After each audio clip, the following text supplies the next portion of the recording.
For many centuries, kings and kingdoms have fought for the gold, a reserve that would make people wealthier. But with the dawn of industrial revolution in Europe and America, the quest for fuels were dramatically increased and resulted in search of new gold, oil. In this video, we are going to see how oil became the new gold. It was in 1951 when Iran's democratically elected president Mossadegh nationalized all Iranian petroleum assets and accused British Petroleum for exploiting Iran's natural resource of oil. USA sent CIA agent Kermit Roosevelt to deal with the crisis. Kermit, brilliantly winning the people of Iran through lobbying, created riot across the country. It created the impression that Mossadegh was ineffective. In the end, he went down and house arrested for the rest of his life. Then pro-American Mohammad Reza Shah became the unchallenged dictator of Iran. There began the first political war of oil.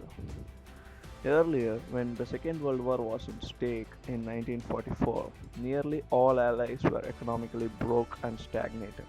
So, to stabilize the post-war economies of the world, nearly 730 officials from 44 countries met at New Hampshire in US and held a conference called Bretton Woods Conference. In this meeting, an agreement was signed by member delegates that US dollars to be pegged in exchange for gold because US had huge reserves of gold and also to create the financial organizations such as International Monetary Fund and IBRD, International Bank of Reconstruction and Development, for the stabilization of the monetary operations in the world economies. But this Bretton Woods system came to an end when in 1971 US President Nixon rethinked the idea of pegging of gold and stopped the convertibility of gold into dollars. Now, President Nixon focused on oil, a commodity that would make the global economies depend on it, because oil production in America declined after mid-50s. Earlier, Seven Sisters, a group of multinational petroleum companies, nearly controlled more than 80% of oil production in America. From 1940 to 1950, America produced more oil and consumed it for its own uses. With the increasing demand in industrial America and the entry of OPEC countries in oil market, it made America to import more oil. Later, US approached Saudi Arabia and exchanged infrastructural and military projects for a deal in oil imports in dollars. This created a new terminology in global trade called petrodollar, a dramatic change in trade of oil raised in 1960 when major oil-producing Arab countries grouped together and formed OPEC. This was the time that OPEC countries were becoming rich, especially Saudi Arabia, Kuwait, United Arab Emirates. In that decade, the demand for petroleum products skyrocketed and the fight for oil began. The OPEC countries took control of oil prices that they exported. Simultaneously, oil resources became the reason for wars in Middle East.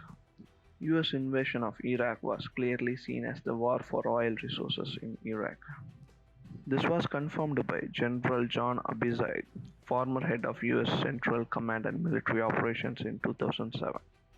Similarly, Persian Gulf War and Iran-Iraq War dramatically affected the oil price across the nations.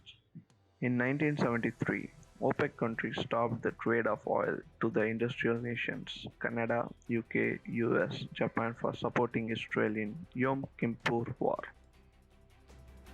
The oil embargo resulted in a hike of oil prices to nearly 400% and began to affect major global economies. Whenever there is any disturbance among OPEC or in the Middle East, it would create a worldwide impact on economies. The world is still depending on oil from Arab countries. Developing economies like India is importing oil from Iran. For nearly 75 years in 20th century, US was the major producer and important player.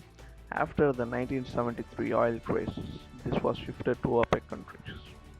However, in recent years, monopolization of oil by Middle Eastern nations has declined due to the increased oil production by United States.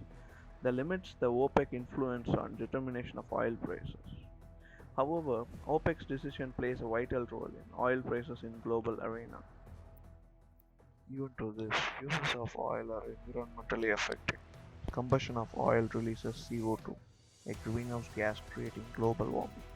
The Intergovernmental Panel on Climate Change insists on fossil fuel phase-out or reduction of uses of petroleum products by the end of 21st century because of its severe effects on people and ecosystems. But the scientists predict that the oil in Earth would be zero in 50 to 60 years. The essential question rises that do we still need to consume oil for our uses? Do we have to make our environment more polluted than ever? The developed nation like USA has to reduce the consumption of crude oil products since it is the major consumer, consuming nearly 19 million barrels a day, accounting to 20% of total global use. Unless we delve into the alternate sources in 9 years, there will be many wars to wage on nations in the name of oil.